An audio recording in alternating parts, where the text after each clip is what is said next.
장관의 지시로 대통령 시위에 가담한 사실이 있지.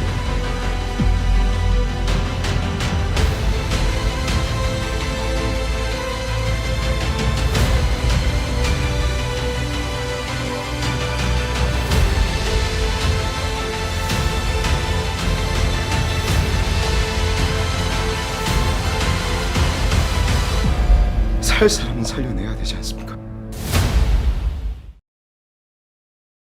방송계에 대해서 25년을 서평을 방송에서 하셨다고요. 네, 25년 그 KBS에서 이제 라디오로 제일 먼저 시작했고요. 네. 사실은 제가 처음에 라디오 하기 시작할 때는 뭐 출판 평론가 이런 타이틀이 아니었는데 방송 출연을 하면서 고정 출연을 하면서 이제 그 담당 PD님이 그 출판 평론가로 하면 어떻겠느냐 이렇게 아 거기서 장명이 됐군요. 네, 그분이 이제 장명을 해주셨습니다. 제가 그래서 김성신 선생님 그 좀 자료도 보고 이렇게 하다가 주말에 네. 그런 생각이 들었어요. 오늘 이제 저희가 그 김재규 장군과 그 영화 행복나라 이 얘기 이제 한참 할 건데 우선 처음 만나가지고 이제 김성신 선생님하고 좀 그 서로 좀 이야기를 나누고 있습니다. 예, 근데 그런 생각이 들었어요. 자기 직업을 만든 분이다. 그러니까 제가 알기로 그 공적인 퍼블릭한 무대 연출가를 우리나라 없었잖아요, 사실. 근데 그걸 탁현민 씨가 저는 1호라고 생각하거든요. 네. 1호. 1호 공적 무대 연출가가 탁현민이라면 우리나라에서 출판 평론으로는 김성신 선생님이 1호 아닌가? 아, 그렇게 얘기하시면 이제 혼납니다, 선배님들한테. 아, 그런가요? 네.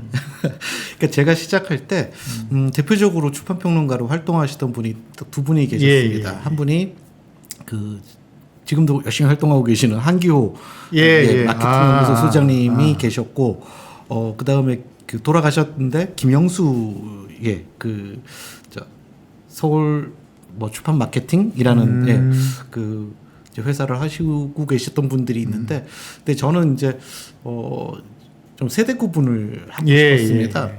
그래서 제가 한 10살, 그분들보다 한 10살 정도 아래이기는 한데, 저는 이제 출판은 그 두 가지 측면을 갖고 있다고 생각했거든요. 그러니까 어떤 공적인 측면, 어떤 사회적 공공재를 만드는 그런 역할도 있고, 또 어쨌든 자본주의에서 거래가 되는 상품을 만드는 일이기도 하잖아요. 그래서 출판평론가는 너무 지식인으로서의 정체성을 가지기보다는 이렇게 산업에도 구체적인 좀 도움이 돼야 되지 않나라는 생각을 좀 했고요. 그러니까 1세대 분들이 출판평론가의 어떤 지식인으로서의 사회적 위상을 만드셨다라면, 저는 좀 더 이제 미디어 프렌들리 또 출판 산업에 구체적으로 좀 더 도움이 되는 것 쪽으로 해서 좀 이제 세대 구분을 하고 또 후배들 좀 양성을 많이 해서 그렇게 활동을 했습니다. 예. 그렇게 이제 새로운 직업 세계를 열어가신 그런 분이신데, 오늘은 이제 김재규 그 장군의 조카로 오셨단 말입니다. 네, 부캐입니다. 예, 네. 부캐. 요즘 말로. 네, 제 본캐는 출판평론가고, 그러니까 부캐가 있습니다. 어머님이 여동생이신 거죠? 네, 셋째 여동생이세요. 그러니까 형제분이 김재규 장군이 계시고 남동생이 한 분 계시고, 그 다음에 여동생이 5분이 계시고, 막내 남동생이 계시고, 이렇게 해서 이제 3남 5녀, 이제 전체 8남대인데 남 여여여여여 남. 네, 그 중에서 저희 어머니가 딱 중간 셋째 여동생입니다. 여여여여 중에서 여여여. 네, 그렇습니다. 그리고 이제 제가 거기에 장남이고요. 장남이고. 그래서 김성신, 김재규니까 이렇게 친조카 아니라 외조카인 거죠? 네, 그렇습니다. 성이 이제 같을 뿐이죠. 예, 김영김 씨고 저희는 이제 김혜김 씨고. 아, 그러세요? 네. 예, 저도. 그러시군요. 뭐 방송에서 뭐 어쨌든 뭐는데. 그래서 그 김재규 장군이라고 저는 부릅니다. 네. 왜냐하면 제 책을 보니까 그분이 이제 사형 집행 당하기 전에 나를 장군으로 불러달라. 뭐 이제 묘비명, 에피탑도 이제 뭐 의사 김재규 장군 지묘 이렇게 했다는데, 이분은 제가 그 주말에 책을 좀 읽어보니까 무인적인 마인드를 갖고 평생을 사신 분 같아요. 그래서 그 장군이라고 뭐 불러들이면 어떻겠냐 라는 생각이고 또 박정희 대통령에 대해서도 대통령이라고 불러드리고 그런 거라고 생각합니다. 어쨌든 그래서 그때 우선 영화 얘기 조금 이따 하고요. 11.26 당시 얘기와 그 이후 좀 얘기를 하고. 그러니까 김 선생님이 겪은 11.26 어땠습니까? 뭐 제가 워낙 어릴 때이기는 합니다. 이렇게 조카들 중에서는 제가 나이가 많은 편에 속하는데 초등학교 6학년이었습니다. 1979년도에. 그러니까 그렇다고 해서 이제 기억이 아예 없을 만큼 어리지도 않고 기억은 남아 있지만 뭐 그때 초등학생이었으니까 어렸죠. 뭐 그래서 또 굉장한 일이 일어났구나. 그러니까 아버지하고 같이 이제 학교 가기 위해서 그날 이렇게 내려오는데 저희 집이 아파트였는데 갑자기 어머니께서 아침에 그러니까 27일 날 아침이 되겠죠. 이제 보도가 되기 시작했으니까 그래서 막 갑자기 그 아파트 위에서 큰 소리로 저희 아버지하고 저를 이제 불러서 다시 집으로 올라가서 큰일이 났구나 이렇게 해서 그래도 이제 분위기로서 이제 11.26을 처음 느끼게 되지 않았나 싶습니다. 그럼 뭐 며칠 지나지 않아서 집 앞에 이 검은 승용차 또 검은 선글라스 뭐 이제 늘 주시하고 있다라는 것들을 느끼게 되고 예. 뭐 그런 정도가 제가 지금 저희 기억에 나는 그러니까 저희 기억 속에서의 11.26이기는 합니다. 그날 네. 당일. 바로 다음 날이겠죠. 네. 그러니까 아파트 몇 층에 사셨어요? 저희가 9층에 살았는데 잠실 5단지. 네, 거기서 이제 어머니가 와 그런 일 거의 없잖아요. 네. 그 밖에 이렇게 광장에 있는 뭐 주차장이 이런 데 있는 아무개 아빠 뭐 예, 와보세요. 여보 뭐 이렇게 예, 큰 소리로 부르셨던 게 아직도 기억에 납니다. 예. 아침에 이제 출근하는데. 네, 이게 저 아버지는 출근하시고 저는 이제 학교 가고 같이 나왔거든요. 같이 다시 올라갔죠. 그래서 그 사실을 알게 되고 그 며칠 뒤부터 이제 검은 찝차, 검은 선글라스가 네, 검은 이제 승용차. 네, 집 앞에. 네, 그 전에 그때가 이제 초등학교 6학년이라고 하셨는데 그 전에 김재규 중앙정보부장이나 김재규 건설교통부 장관 네. 또는 김재규 보안사령관 뭐 이런 직책들을 가지신 그분을 본 기억, 교류한 기억이 네, 있습니까? 그 뭐 명절 때 이제 뭐 일상적으로 자주 뵙기는 힘들었고요. 워낙 뭐 공무에 바쁘셨던 분이라. 근데 명절 때가 되거나 이러면 이제 온 가족들 다 불러 모아놓고 예, 또 같이 뭐 말씀도 나누고 이랬던 되게 정겨운 시간들이 있었습니다. 가족 모임이라든지. 그 말씀은 생각이 안 나세요? 어떤 이야기를 하셨는지? 그러니까 뭐 그러면 이제 제가 초등학교 뭐 한 3학년, 4학년 뭐 그 정도였기 때문에 기억. 근데 굉장히 그게 좀 제가 가면 이렇게 안고 제가 안겨 있고 말씀을 이렇게 어른들하고 하시고 이런 풍경들이 기억이 나긴 하는데 이건 아마 제가 직접 들었던 기억이라기보다는 후일 아버지 저희 아버지가 천안 매부사이시잖아요. 그렇죠. 예. 공무원이셨고 그 당시 이제 30대 막 아주 그 의기가 있는 뭐 그런 그 나이셨는데 유신이 있고 나서 이게 저희 아버지가 찾아가셔서 이 유신에 대해서 이거 언젠가는 책임질 일이 아니냐 이건 좀 문제가 많다라는 얘기를 이제 내밀하게 건의를 드렸더니 그 저희 이제 외삼촌이죠 김재규 장군께서 이렇게 표현하셨대요. 그러니까 너도 그렇게 생각하느냐라고. 본인은 이렇게 나이가 이제 10살도 넘게 차이 나시는 예, 분이니까 꼭 이제 그런 얘기 드리면 야단이라도 그렇죠. 중앙정보부장이 예. 그럴 거라고 각오를 하고 본인은 말씀을 드렸는데 의외로 그런 대답이 나와서 본인도 굉장히 놀랐고 기억이 난다라는 말씀을 하시더라고요. 그래서 뭐 그게 이제 저는 좀 기억에 남고 뭐 나머지는 뭐 아이의 시선으로 봤기 때문에 예, 그냥 목소리가 굉장히 특이하시잖아요. 그 목소리가 또 가족들 향해서 굉장히 자상하게 늘 말씀을 하셨던 뭐 이런 기억들 말씀의 내용은 잘 기억나지는 않습니다. 그러니까 이제 이를테면 그때 중앙정보부장이면 이 자리에 나오는 박지원 그 실장 말로는 나는 새도 떨어뜨리는 자리인데 자기는 국정원장 갔는데 나는 새도 자기를 쳐다보지 않는다. 겁을 안 먹는다. 어쨌든 박정희 말기의 중앙정보부장이라는 건 참 그 나는 새도 떨어뜨리는 자리에 있는 사람이고 그게 이제 집안 어른이고 그래서 뭔가 주변의 친구들로부터도 좀 주목을 받거나 그러지는 않았나요? 뭐 아는 분들은 예. 이렇게 아시지 않았을까 싶어요. 예. 그리고 부모님들이 뭐 조심시키시거나 아니면 선생님들도 좀 아셨던 것 같기도 하고요. 그런데 그 지금 이제 지금의 시점에서 생각해 보면 그때는 어떤 형태상으로만 뭐 민주공화국의 어떤 형태를 갖고 있었지 어떤 그 콘텐츠라고 그렇죠. 그럴까 나라의 콘텐츠 자체가 예. 본건제나 다름없는 예. 뭐 지금도 이제 그런 정도의 생각을 갖고 있는 분들도 뭐 많은 것 같은데 이제 그러다 보니까 어떻게 보면 권력 서열 2위였잖아요. 그렇죠. 예.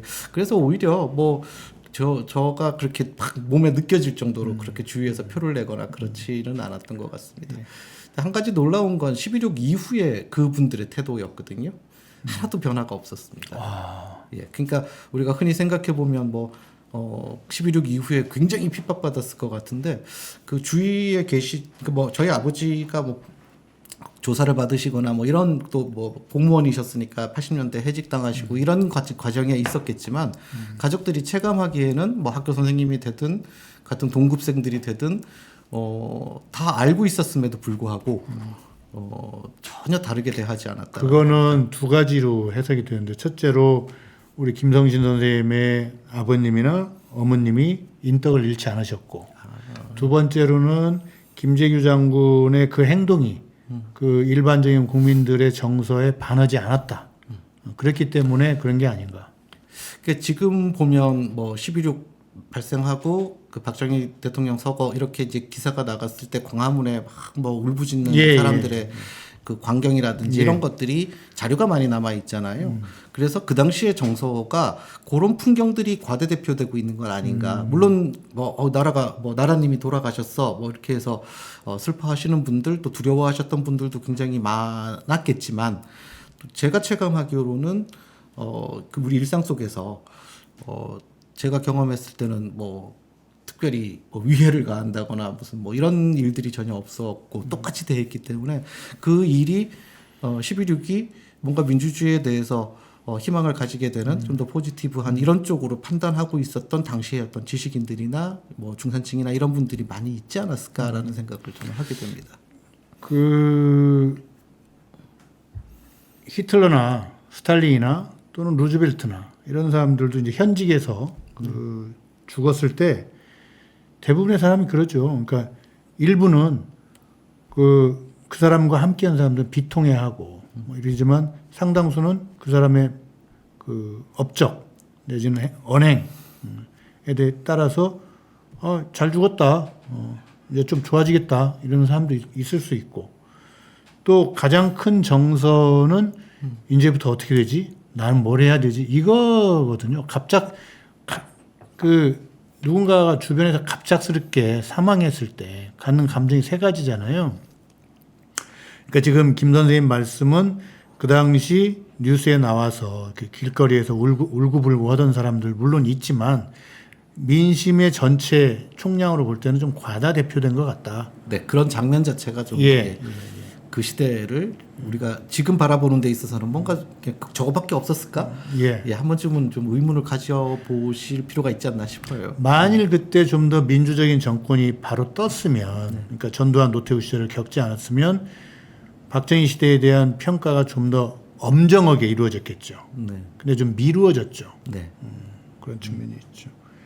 그래서 그 의외로 주변 분들이 의연하게 전과 다름없이 대해줬다. 이렇게 했지만 또 한편으로 뭐 이렇게 무슨 호적의 빨간 줄 뭐 이런 식으로 해서 뭐 피해를 보거나 그런 건 없었습니까? 뭐 저는 그렇게까지는 아니었고요. 지금 생각해 보면 이제 뭐 어떤 연재자라든지 뭐 이런 것들 때문에 구체적으로 핍박이 있지 않았을까? 뭐 그게 당연하지 않았을까? 이렇게 보시는 시각도 있는데 아마 그 신군부가 아주 완벽하게 권력을 이렇게 가지고 가고 또 뭐 사형 집행이라든지 이런 것들을 통해 가지고서 말하자면 완전히 그것을 그러니까 위험 요소가 하나도 남겨지지 않았던 그 11.6 관련해서는 그렇기 때문에 오히려 이렇게 좀 관심 바뀌지 않았나라는 생각도 좀 듭니다. 굳이 건드려서 뭐 말하자면 어떤 잡음이 나게 되면 그걸 통해서 뭔가 어떤 민주 세력이나 이런 쪽이 그 당시에 결집할 수도 있고 그러니까 뭐 벌집을 건드리지 않는다 일 수도 있지 않을까? 뭐 하여튼 뭐 그렇게 구체적인 어떤 탄압이라든지 억압 같은 것들은 없었습니다. 근데 이제 저희 아버지는 이제 해직을 당하셨으니까 그 직업을 잃었던 것 이런 것들이 굉장히 그 뒤에 아버님이 그럼 어떤 일로 이렇게 생계를 즉 뭐 좀 많이 힘드시다가 그 이제 광고 광고 대행업 회사를 이제 차리셔가지고 그러니까 그 김재규 장군의 형제들 그 집안들 아까 이제 3남 5녀 네. 나머지 그 7집은 대략 생활을 좀 그래도 할 수 있었나요? 뭐 급빈적까지 떨어지지는 않았지만 물론 뭐 그 이전에 살았던 삶의 질에 비해서는 좀 이제 삶이 많이 어려워졌죠. 그래서 뭐 가령 이제 둘째 외삼촌, 그러니까 바로 밑에 남동생 같은 경우에는 이제 뭐 고문도 당하고 그래서 정신적으로도 사실 굉장히 힘들어 하셨고요. 또 본인이 사업하시던 것들이 이제 다 없어지고 뺏기고 이제 그렇게 해서 재산상의 어떤 손해는 그 둘째 그러니까 바로 밑에 있는 그 김한규라는 분이 이제 제일 많이 보시지 않았나 피해를 보시지 않았나 싶고 저희 어머니 포함해 가지고 여동생들은 이제 군인 분들이 넷째 이모부는 이제 군인이셨는데 이제 바로 이제 옷 벗고 얼마 있다가 미국으로 저희 또 둘째 이모죠. 저희 어머니 바로 위에 있는 이모도 이제 그 한전에 다니셨는데 해직되시고 이제 바로 또 미국으로 가셨고 첫째는 교수셨는데 거기는 이제 좀 몸이 많이 편찮으셔서 이게 중풍이 있으셔가지고 이제 오랫동안 집에 계셨고 막내는 서울대 교수셨는데 거기는 그냥 교수직은 계속 유지가 되셔서 명예 정년퇴직을 하신 걸로 그렇습니다. 그리고 이제 막내 외삼촌이 육사를 다녔는데 거기는 그냥 계속 군대에 있다가 중령으로 편한 거죠. 별은 못 달죠. 네, 그렇죠. 그거는 뭐. 그러니까 그 사건, 그러니까 박정희 살해 사건의 직접 관련자들은 다 사형 뭐 이런 식으로 처리하고 그 가족들에 대해서는 특별히 손을 대지 않았다. 물론 경제적으로 그 위상이 하락하고 했지만 일자리를 다 잃고. 그러니까 어떻게 보면 그 11.29로 인해서 자기들이 등장할 수 있었다는 점에서 그들로 보면 50 정권을 보면 꼭 나쁜 것만은 아니고 근데 뭐 좋다고 할 수도 없고 나쁘다고 할 수도 없고 그냥 내버려 둔 뭐 그런 케이스 같네요. 그리고 이제 그 당시 보안사에서 조사는 다 했던 모양이더라고요. 그러니까 요만큼이라도 뭔가 부정부패 뭐 이런 것들이 연결이 돼 있었으면 뭐 천안매부 사이고 정말 박살 날 수도 있었는데 그런 부분들이 다행히도 뭐 저희 이모부님들이라든지 아무리 조사를 해도 없는 상황이라 그래서 또 뭐 다들 무사히 건너갔던 것 같습니다. 그 영화 얘기 좀 해볼까요? 네. 아니 중간에 그러니까 영화를 다 찍어놓고 그 편집하다가 이선균 배우가 사망했어요. 어떻게 그 영화에 대해서 좀 아시죠? 네, 시사회 때 초대받아서 갔습니다. 그 제작 과정 같은 것 좀 혹시 뭐 영화에 대해서 제가 전문가는 아니어서요. 근데 그런 영화를 찍고 있다라는 이야기는 시나리오 상황에서 들려주시더라고요. 이렇게 이야기가 나왔을 때 누군가가 그런 영화가 뭐 찍고 있어, 뭐 이제 기대해도 좋아. 근데 저는 그 기획이 굉장히 좋았다는 생각을 했어요. 왜냐하면 그 이전까지는 11.29를 다루는 방식이 그냥 11.29 그 자체거나 아니면 김재규라는 인물에 이렇게 국한됐다라면 저는 이게 이제 더 진화한 형태다. 왜냐하면 그렇죠. 컨텍스트에 집중했다. 이게 현대적이라는 생각을 했거든요. 그러니까 그때 그 일을 사건 같이 중심이 했던, 아니고 그러니까 관계 그 사람들이 맺었던 그 관계 중심으로 갔을 때 훨씬 지금 이 시대의 사람들한테 줄 수 있는 메시지나 감동이나 이런 것들이 더 클 것 같다라는 생각을 늘 해왔었는데 그 점을 저는 잘 포착하지 않았나. 그래서 영화의 기획 자체가 저는 굉장히 좋았다는 생각을 그러니까 합니다. 그 저도 좀 공감하는데 그러니까 그 액션 영화처럼 그 11.6과 12.12를 묘사하는 것도 물론 우리가 안 봤으니까 그 서울에 본 그 젊은 친구들이 그러더라고요. 뭐 전쟁 영화 보는 것 같다고. 근데 그렇게 액션 영화처럼 오는 것도 있지만 또 아까 말씀하신 대로 맥락적인 차원에서 이 사건이 어떤 사건이고 어떻게 해서 권력이 넘어갔고 국민들이 압제를 받았는가 이거를 얘기해 주는 것도 굉장히 의미가 있을 건데 재미는 있어요? 네, 뭐 재미만 있으면 거기에. 근데 뭐 워낙 복잡한 사안이기도 하고, 그리고 또 영화 그건 이제 상업 영화이지 다큐가 아니니까요. 그래서 뭐 여러 가지 현실하고 그냥 딱 직해서 대입해 보면 허점도 좀 보이고 또 사실과 다른 부분들도 있고 그렇기는 하지만 그 유족 입장에서는 계속 그렇게 그 어떤 관심의 초점이 되고 사람들에게 11.6이 다시 환기가 되고 민주주의의 가치에 대해서 생각해 볼 수 있는 그런 계기를 만들어 준다라는 측면에서는 뭐 대단히 고무적이고 긍정적이지 않나 이렇게 생각합니다. 당시에 재판 절차가 엉터리였다. 그래서 재심 신청을 했잖아요. 4년 전에. 네. 그러면 그 뉴스를 보고 추창민 감독이 움직이기 시작한 거예요? 아니면 추 감독이 움직인다는 얘기를 먼저 들으셨어요? 물론 저는 듣기는 이제 나중에 들었는데 저도 그게 사실 시기적으로 선후관계가? 선후관계가 저도 뭐 정확하게는 잘 모르겠더라고요. 어쩌면 기획은 먼저 영화가 먼저 하지 않았을까 싶고 그렇죠. 그런데 오래 걸리니까. 그래서 맥락상 저는 2019년도에 제가 저희 어머니한테 적극적으로 설득을 해서 어머니까지는 재심 신청의 주체가 법적 주체가 될 수 있습니다. 여동생까지만. 더 이렇게 촌수가 더 벌어지면 못 합니다. 그 재심도. 직계 존비속. 네. 그래서 이제 원래는 부인 혹은 자식까지 할 수 있고 이제 형제 자매까지가 가능하거든요. 그래서 저희 어머니가 하실 수 있는 이제 마지막인데 다른 분들은 뭐 그렇게 재심이나 이런 것들에 대해서 큰 가족 내에서도 크게 관심이 없고 좀 아직까지도 좀 조심스러워하는 쪽이라면 그러니까 저는 제가 판단하기에는 저희 어머니가 이제는 좀 세상에 나서서 11.6 위해서 또 그 의미를 살리기 위해서 애쓰신 분들이 굉장히 많다. 함세웅 신부님부터 해서 근데 그분들의 어떤 그런 노고에 보답하는 의미로라도 그러니까 지금 연세가 다들 높으시니까 살아 계시는 동안에 뭔가 유족으로서 마땅히 해야 할 일을 하시는 게 좋지 않겠느냐 이렇게 이제 설득을 드렸고 마침 이제 그 2019년도에 녹취록이 나왔죠. 그 녹취록이 결정적이었는데요. 재심을 신청하려면 그냥 아무 이유 없이 신청할 수는 없거든요. 그러니까 뭔가 원래의 그 판결을 뒤집을 수 있는 결정적인 증거라는 것들이 일단 확보가 돼야 이거를 넣고 이게 결정적인 증거네라고 법원이 받아들이면 재심이 개시가 되는 건데요. 그 결정적인 증거가 바로 그 당시의 녹취록이었던 거죠.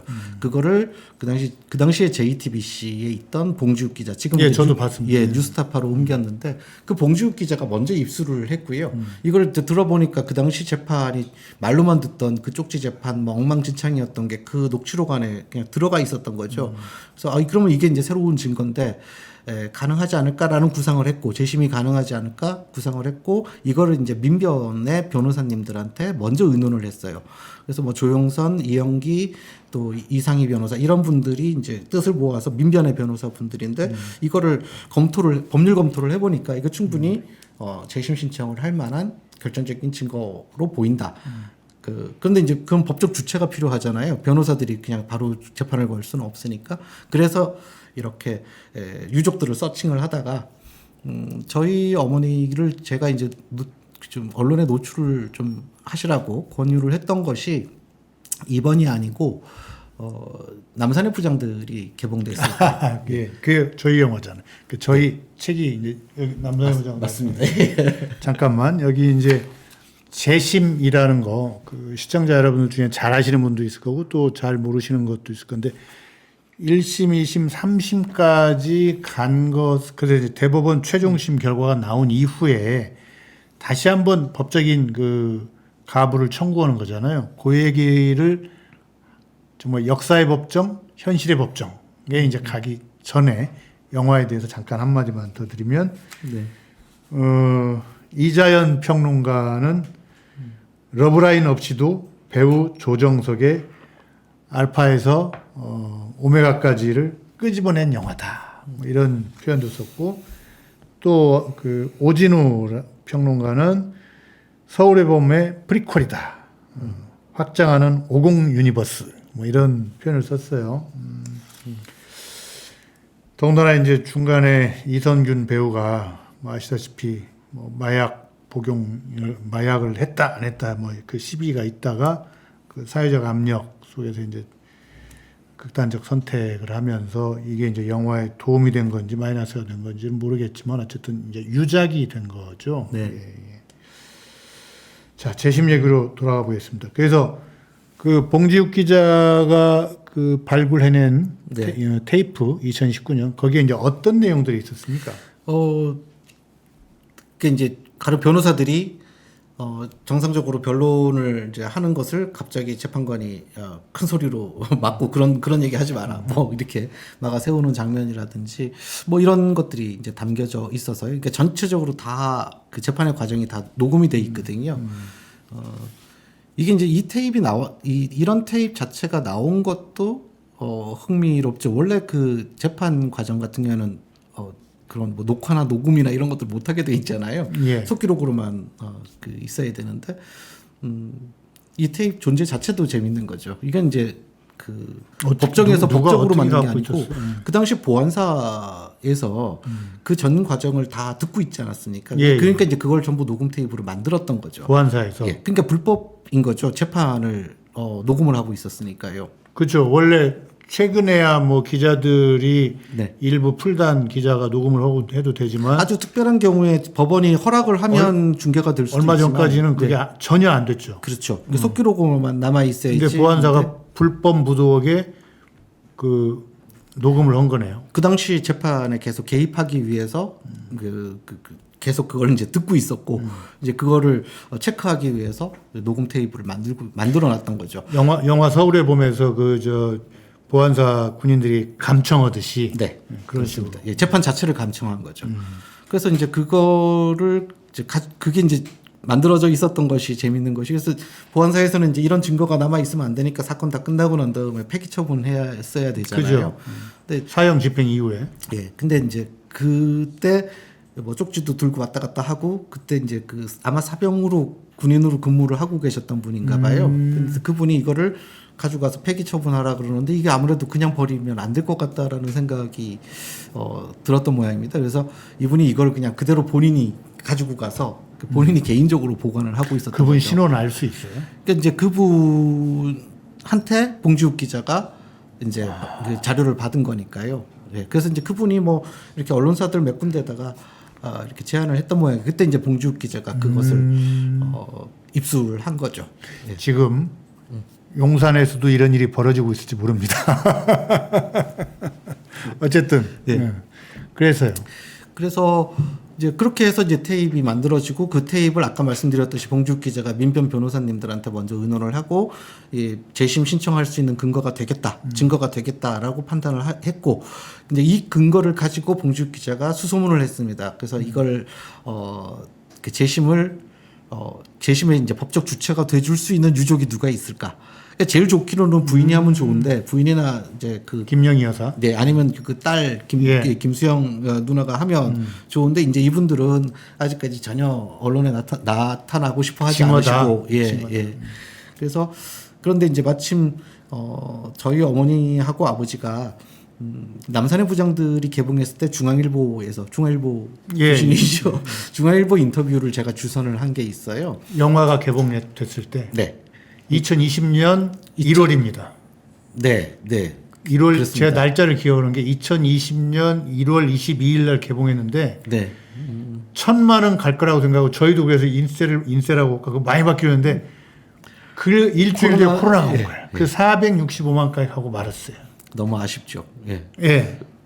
그래서 근데 아마 그 이후에 넷플릭스라든지 이런 데서 다 풀려서 아마 대한민국에서 한 2천만 명은 그 영화를 보지 않았을까 싶은데요.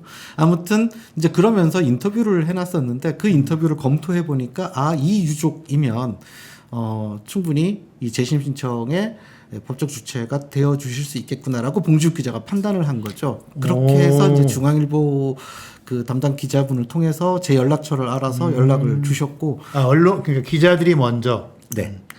그래서 그러니까 봉지욱 기자가 추적한 거죠, 저를. 스파크를 일으킨 거네요. 네. 그래서 이제 저한테 전화를 주셨을 때 그냥 제가 뭐 JTBC의 누군데 이렇습니다라고 한 10분 정도 그냥 전화상으로 브리핑을 하는데 제가 그냥 오케이 알겠습니다.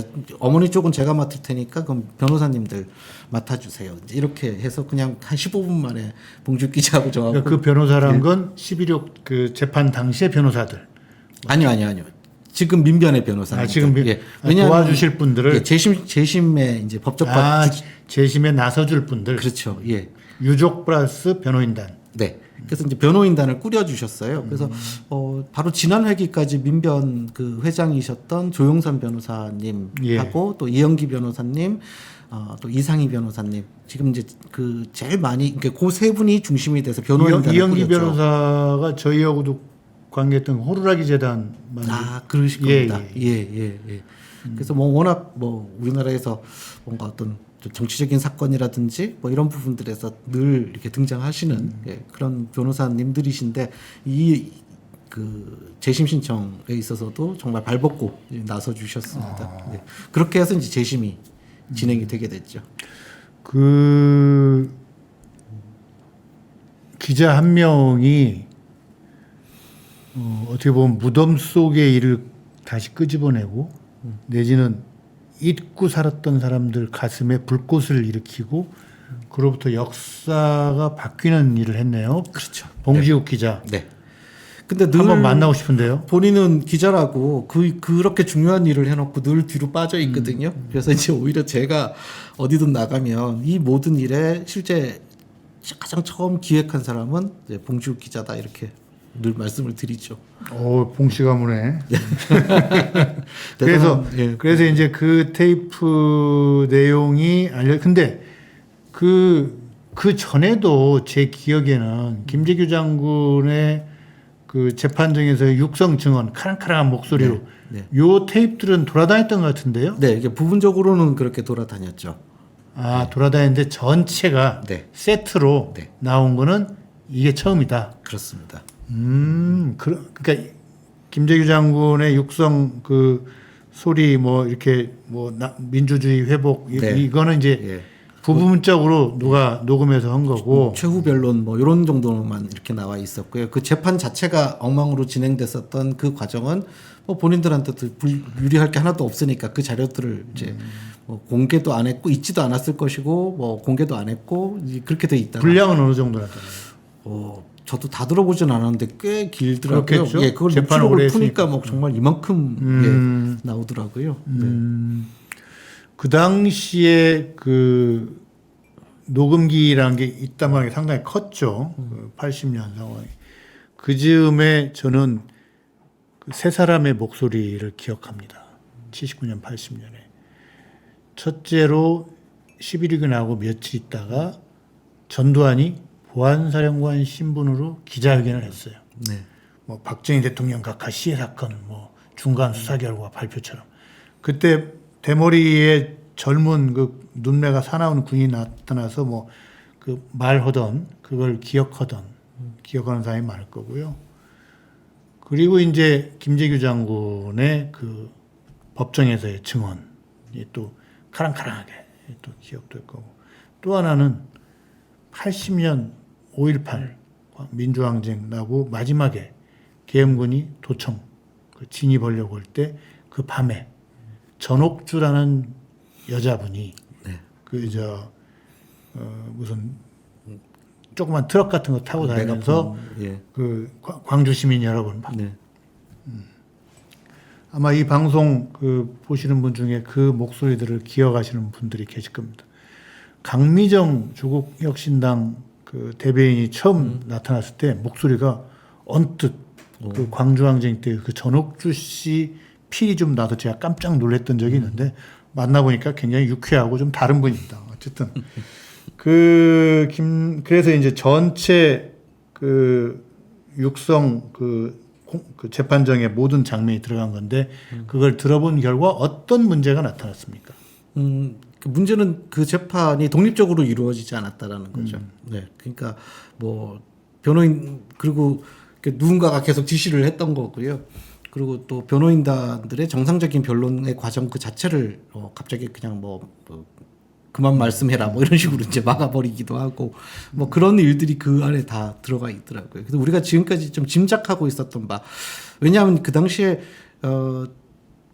그 재판을 봤던 사람들이 여러 명이지 않습니까? 그러니까 이제 그 분들의 증언에 의해서 또 그 당시 재판에 참여했던 지금 이제 얼마 전에 돌아가신 강신호 변호사님이라든지 지금 또 열심히 그 당시를 증언해주고 계시는 분이 이제 그 안동일 변호사님이신데 이제 국선 변호사였다가 정말 너무 열심히 하는 예. 그분이 이제 바로 안동일 변호사님인데 평생을 그래서 그때 받았던 그 감동 때문에 늘 11.6을 다시 알리기 위해서 그러니까요. 애를 쓰시는 분이 안동일 변호사님이시잖아요. 그래서 이제 안동일 변호사님의 뭐 그 당시 어떤 재판이 뭐가 문제가 있었는지 이런 것들이 다 증언으로 있었는데 그 증언이 뭐 그분들의 증언일 뿐이니까 그런데 이 녹취 테이프를 들어보면 그 분들이 말씀하신 게 다 사실이었다라는 게 입증이 되는 겁니다. 그 간극들이 다 맞춰지는 거죠. 그게 사실로 입증이 되는 것이고요. 그래서 실제로 뭐 그 당시 재판이 얼마나 뭐 문제가 있었느냐라는 거는 사실 안동일 변호사님의 그 당시 증언, 뭐 강신호 변호사님의 증언 이러한 부분들이 그러니까 없었던 것이 아니니까 이미 있었는데 그게 다 사실이었구나라는 것들을 이제 알게 되는 거죠. 그리고 사실이다라는 게 입증이 되니까 이제 재판도 가능해진 게 지게 된 것이고요. 네. 그러니까 김재규 장군이 박정희를 총으로 쏜 게 그 타당했다가 아니라 재판의 절차를 가지고 이제 재심을 신청한 거죠. 그렇죠. 예. 그래서 재심도 뭐 무죄를 주장하는 것이 아니고 왜냐하면 어쨌든 사람은 죽였으니까 살인죄라든지 이런 것들을 없앨 수는 없죠. 근데 이제 내란 목적이냐, 내란 목적이 아니냐, 뭐 이런 부분들에 대해서 법률적으로 다툴 여지가 있다 이렇게 지금 보는 거죠. 그래서 제가 그 당시 소수 의견 낸 분들 의견을 잠깐 보니까 민문기 대법관이 낸 것이 요즘식의 법 해석에 가장 근접하더라고요. 예. 그때 그러니까 9대 6인가 9대 5인가 그랬는데 어쨌든 그래서 그러니까 김재규가 옳았다가 아니라 그 재판이 법적으로 절차상 하자가 있다. 네. 크게는 재판장을 비롯한 판사들에게 외부 압력이 있었고, 그러니까 자의적인 재판을 하지 못했다는 외부 압력이 있었다는 것이 이제 쪽지라든지 이런 걸 통해서 있고, 두 번째는 증인이나 피고인들의 진술, 발언이 그 법에 규정된 것과 다르게 제한되거나 억제됐다. 네. 그래서 충분히 공정한 재판이 되지 못했다. 네. 요 말고 또 있나요? 뭐 그 이상은 없습니다. 그냥 기본적으로 그렇다고 보시면 될 것 같고요. 그러니까 저희 유족 입장에서는 그런 생각을 합니다. 사실 이 판결을 통해서 저는 이제 그 유족 입장문을 이제 사실 제가 작성을 했거든요. 예. 글 쓰시니까. 굉장히 그 A4 한 장을 쓰는데 거의 한 달 동안 고민을 그럼요. 하면서 예. 쓰기는 했는데요. 거기에 제가 그런 문장을 썼습니다. 그러니까 우리가 이 재심을 통해서 구하고자 하는 바는 판결이기보다는 역사다. 역사를 구하겠다 이런 말씀을 드렸었는데 그래서 보통 이제 재심을 왜 신청했지? 뭐 이제 이렇게 궁금해하시는 분들도 있을 것 같아요. 근데 그런 말씀도 드리고 싶어요. 사실 그 11.6 재판은 이 법조인들 우리나라의 법조인들 중에서 또 훌륭하신 분들도 굉장히 많잖아요. 예. 그리고 대한민국 어쨌든 법치 국가이기 때문에 그 근간을 민주주의의 근간을 만들어내고 있는데 물론 그것이 45년 전의 일이기는 하지만 그렇게 엉망진창 그야말로 뭐 재판이 아니라 개판입니다 이런 이야기가 나왔을 정도라면 그건 대한민국 사법부의 역사에 굉장히 치욕스러운 일이잖아요. 수치고 이번 재심은 사실은 그것을 말하자면 우리 대한민국의 사법부가 어떻게 보면 복구할 수 있는 기회이기도 하거든요. 그래서 지금 아마 한 1, 2주 후면 이 재심이 이제 받아들여질지 인용이 될지 그래서 재판이 열릴지 아닐지 지금 그 심리 중에 있거든요. 그래서 제가 좀 알아봤어요. 그래서 또. 네. 아 그러세요? 가능성이 있답니다. 그러니까 재심을 할 것이냐 말 것이냐를 결정하는 거죠. 네, 지금 그 상황에 예, 있습니다. 예, 예. 네. 절차상 하자가 있으니 다시 한번 법의 심판을 받아야 될 대상입니다. 그거를 용납해 주십시오라는 신청을 했는데 오케이 당신들 말이 맞아. 한번 이게 법적으로 타당한지 아닌지를 따져볼 필요가 있다. 그런 법정을 한번 열어보자 이 얘기죠. 네, 근데 이제 지금 그 열지 안 열지를 지금 이 현재 재판부가 심리를 하고 있고 올해 이제 저희가 재심 신청을 한 건 2020년이었거든요. 이제 4년 만에 이제 그 개시 여부를 결정하는 심리가 올해 4월달, 6월달, 7월달에 3번에 걸쳐서 있었습니다.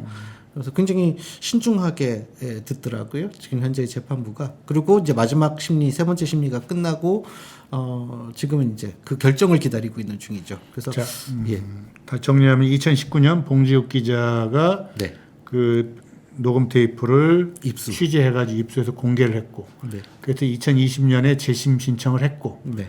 그런데 아무런 법원의 반응이 없다가 2024년 들어와서 네. 한 번, 두 번, 세 번을 했다고요. 네. 심리를. 네.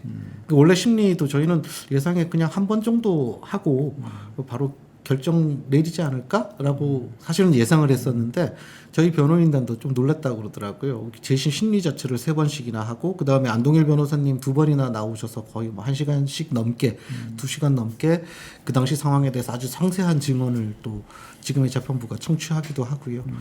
그렇게 해서 일단 이 재심 개시 여부를 결정하는 심리 상태 심리하는 요 과정에서는 굉장히 신중하게 이 재판부가 보고 있다라는 걸 느끼기는 했습니다. 그래서 지금 저희도 열릴 가능성이 조금 더 높지 않나? 예, 재심이 열릴 수 있는 가능성이 높지 않나 싶습니다. 근데 이 지금의 대법원장이 윤석열 대통령이 지명한 사람, 추천한 사람이잖아요. 네. 그런 면에서는 이 판사 그 재심 결정하는 그 판사분도 전체적인 사법부의 틀 안에서 영향을 받는 건지 아니면 그나마 사법부의 그 약간의 자율적 판단이 있는 건지를 볼 수 있는 시금석이겠네요. 뭐, 네. 글쎄요. 근데, 저는 그래서 아까 말씀드리려고 하던 것이 그러니까 이 기회를 대한민국의 사법부가 잘 잡았으면 좋겠다. 어쨌든 뭐 현 정권하고 상관없이 사법부는 독립적이어야 되지 않습니까? 이제 그들이 사법부의 역사의 큰 오점이라고 할 수 있는 그 12.6 재판을 말하자면 좀 바로 세울 수 있고 역사 속에서 뭐 그럴 수 있는 좋은 기회를 지금 현재 사법부가 가지고 있는 것 아닌가라는 생각을 합니다. 사법부의 이름으로 법원의 이름으로 많은 재판과 선고가 이루어지는데 그게 100%다 옳지는 않죠. 이를테면 조봉암 사형 사건이나 이승만 때 또 박정희 때 그 인혁당 사건 같은 거 다 법적으로 억울함이 드러났잖아요. 오죽하면 사법 살인이다 이런 예, 얘기까지 예. 나올 정도로. 그것들도 재심이었던가요? 그것까지는 제가 인혁당은 그 어쨌든. 과정까지는 잘 예, 모르겠습니다. 그 이후에는. 어쨌든 그런 건데 이제 사법부가 100% 옳지 않은 사법부에 묻어 있는 그 얼룩, 과오를 스스로 뺄 수 있을 것인가? 적어도 김재규 장군을 의인으로 봐달라는 게 아니라 그 재판이 절차적으로 합당하지 않았다. 판사, 피고, 증인들이 제대로 기능하지 못했다는 그 결정을 해달라는 거잖아요. 그렇죠. 네. 근데 이거 큰일 아닌가요? 예. 파급 효과가.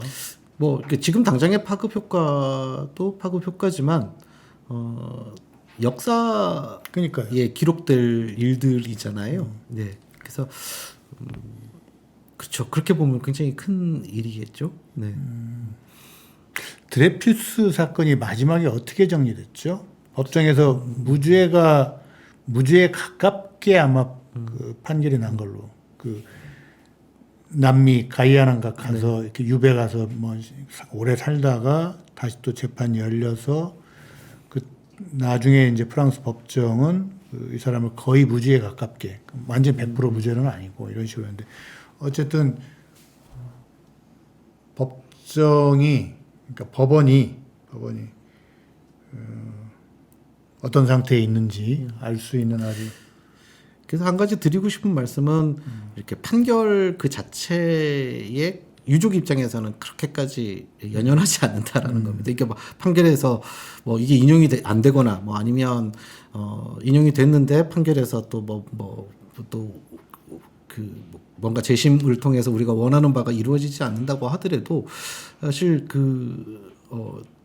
더 의미가 있는 것은 이런 재심을 통해서 대한민국의 국민들이 12.6이라는 사건 이런 것들을 좀 환기해보고 근데 그분들의 역할이 어땠는지 그러니까 꼭 어느 입장에 선다를 떠나서 대한민국의 민주주의라는 것이 어떤 그 과정을 거쳐서 여기까지 왔는지 이런 것들을 좀 온 국민이 생각해 볼 수 있는 그런 좋은 어떤 계기가 되지 않을까.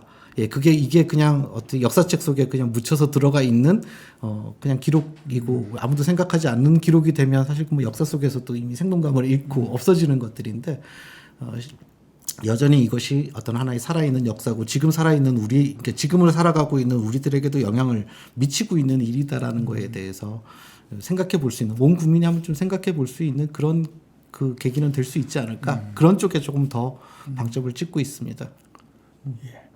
그 윤석열 대통령도 어떻게 보면 긴 흐름으로 보면 흘러간 하나의 그 나뭇잎 같은 거고 대한민국이라는 나라가 어쨌든 계속 갈 건데 48년 정부 수립 이후로 이제 계속 가는데 그 전에 대한민국이 있었고 어쨌든 삼권 분립의 원칙 분립 합쳐져 있는 게 아니라 분립의 입법부, 사법부, 행정부 분립의 원칙 속에서 민주공화국인데 이 민주공화국이 과연 어느 정도의 기본 체력과 역량을 갖고 있는가 한번 테스트해 볼 수 있는 그런 기회가 네, 바로 그렇게 생각하고 있습니다. 예. 사육신 말하자면 사육신의 그 케이스 그 역사적인 일에서 저는 아이디어를 많이 얻거든요. 그 사육신이라는 존재가 지금은 우리가 그 조선시대의 말하자면 충신의 아이콘이라고 생각하고 있지만 사실 조선 왕실의 입장에서 봤을 때는 계속 반역자들인 거지 않습니까? 그런데 놀라운 건 이 사육신이 복권되는데 235년이나 걸리더라고요. 그러니까 숙종 때 와서 정식으로 그 조선 왕실이 복권을 시켜주죠. 그 사육신 분들에 대해서. 근데 이 사실을 잘 생각해 보면 되게 놀라운 거죠. 그냥 그 왕실은 똑같이 사육신 시절이나 숙종 시절이나 세월은 230년이 지났지만 같은 왕실이지 않습니까? 그러니까 자신의 왕권을 어떻게 보면 부정한 신하들을 복권시켜 줄 수밖에 없었던 그 사정 같은 것들을 생각해 보면 성숙해진 거죠. 자신감이 생기고. 그런 면도 있고 조선의 백성들이 그 당시 조선의 백성들이 거의 대부분이 그분들은 충신이다라는 것들을 상식으로 채택하고 받아들이고 있었다라는 거죠. 그래서 숙종 때 뭐 경제나 이런 것들은 비교적 좋았지만 사실 장희빈이라든지 이런 그 스캔들 때문에 좀 이제 말하자면 좀 왕권을 좀 복권을 그 좀 강화시켜야 될 이제 이유가 있었을 때 그게 되게 좋은 카드로 쓰이지 않았을까 이렇게 이제 짐작이 가는데 아무튼 중요한 건 그 배경이죠. 그 배경에서 조선의 대부분의 사람들이 사육신은 충신이야 이렇게 믿고 있었다라는 그게 전제가 되기 때문에 그런 판단을 할 수 있었지 않습니까? 그래서 정말 중요한 건 대한민국 국민들이 12.6을 상식적으로 어느 쪽으로 판단하느냐 저는 그게 굉장히 중요하다는 생각이 드는데 지금은 딱 반 정도 되는 것 같거든요. 그러니까 딱 50대 50 이런 그래서 저는 좀 길게 생각합니다. 지금 우리가 하는 이런 노력들 뭐 재심의 노력이라든지 이런 것들이 당장 몇 년 있다가 무슨 판결이 나오면 그걸 통해 가지고 뭐 엄청난 걸 획득하고 이런 게 아니라 그런다고 해서 사람들이 쉽게 상식으로 채택하지는 않거든요. 본인들이 믿는 정치적인 신념이나 이런 것들에 따라서 또 달라질 것이고 그런데 이런 기록들이 계속 축적이 되고 또 행복의 나라 같은 영화 뭐 남산의 부정들 같은 영화 이런 것들이 다 일종의 기록물처럼 보존이 되면 뭐 한 150년 뭐 200년 이렇게 지나게 되면 상식이 바뀔 수 있겠죠. 저희가 바라는 건 사실은 거기에 대한 포석 한 150년 정도를 두고 지금 할 수 있는 어떤 포석을 둔다 이렇게 생각을 하고 있습니다. 지금 굉장히 무서운 얘기하신 거 아시죠? 100년, 200년을 보고 가겠다. 단 한 권의 책이 그 역할을 했거든요. 남효온이라는 선비가 있었습니다. 그 선비가 육신전이라는 책을 남기거든요. 본인도 관리로 들어왔다가 젊은 나이에 이게 막 정치적으로 이렇게 밀려서 쫓겨나가면서 너무 이제 말하자면 이 권력이고 뭐고 너무 신물난다. 그러면서 그 사육신에게 본인을 투영하면서 그 사육신이 어떤 분들이었는지를 기술을 해서 책을 딱 남겨놓고 떠나서 다시는 중앙정계로 돌아오지 않거든요. 그러니까 그 한 권의 책이 책 한 권을 던지고. 근데 그 책이 이제 거의 정본이 돼서 이제 계속 조선 시대에서 235년이 지나도록 조선의 백성들에게 말하자면 그 사육신이라는 분들이 어떤 분들이었는지를 증언했던 거죠. 그러니까 출판의 힘, 한 권의 책의 힘 이런 것들이 얼마나 힘, 큰지 의지. 예. 그러니까 지금 메디치가 그 역할을 하고 계신 아이고, 거죠. 아이고, 감사합니다. 근데 숙종 얘기를 하시니까 숙종이 참 그 독특한 사람이었던 것 같아요. 조선 왕실이 태조 이성계 이래로 그 사람들 함경도 사람들이잖아요. 네. 뭐 한쪽에서는 여진족 피가 많이 섞였다 이러는데 전주이시라고 해서 전주 연고만 강조를 했는데 숙종 때 우리 조상은 원래 함경도였다는 걸 공표를 하고 함경도에 가서 과거를 특별히 치릅니다. 직접 숙종에 함흥에 가서 그 얘기는 또 따로 있는 방송 끝나고 말씀하시고 그러니까 꼭 이번 하루 아침에 되는 건 아니지만 역사의 긴 흐름 속에서 진상 규명, 명예 회복 그리고 정확한 역사 기술을 위해서 노력하시겠다. 이것이 유족의 한 지금 대표신가요? 아닙니다. 저희 어머니가 이제 예. 그 재심을 신청한 유족의 대표의 아드님으로서 그리고 예, 그리고 이제 이런 자리를 만들어 주셔서 너무 감사한데 이제 부모님이 연세가 많으시니까 그 다음에 뭐 유족으로서 뭔가 역할을 하기 위해서라면 또 이렇게 저희 어머니가 계실 때 뭔가 같이 이렇게 재판도 따라다니고 하면서 이렇게 언론도 만나고 그래야 되지 않을까라는 생각을 해서요. 네, 그래서 열심히 하고 있습니다. 네. 언제쯤 결정이 나나요? 재심 아마 여부가?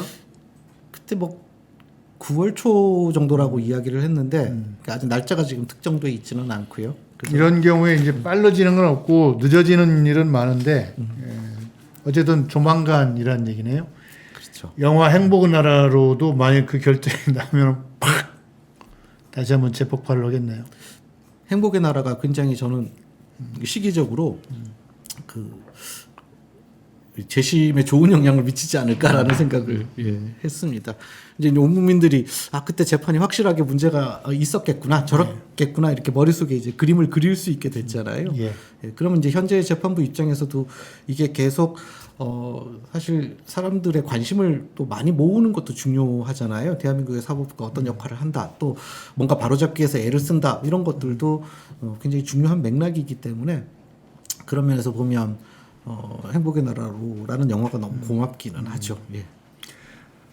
그 아까 이제 메디치 미디어도 뭐 그런 역할을 좀 하고 있다고 과분한 평가를 해주셨는데 오늘 이제 그동안 뭐 언론으로만 뵙다가 다시 직접 이렇게 얼굴 대하고 여러 가지 얘기 들으니까 그 여러 가지 영감과 아이디어 뭐 좀 이런 것들이 떠오르는데 우선 봉 기자도 한번 좀 모셨으면 좋겠고 네.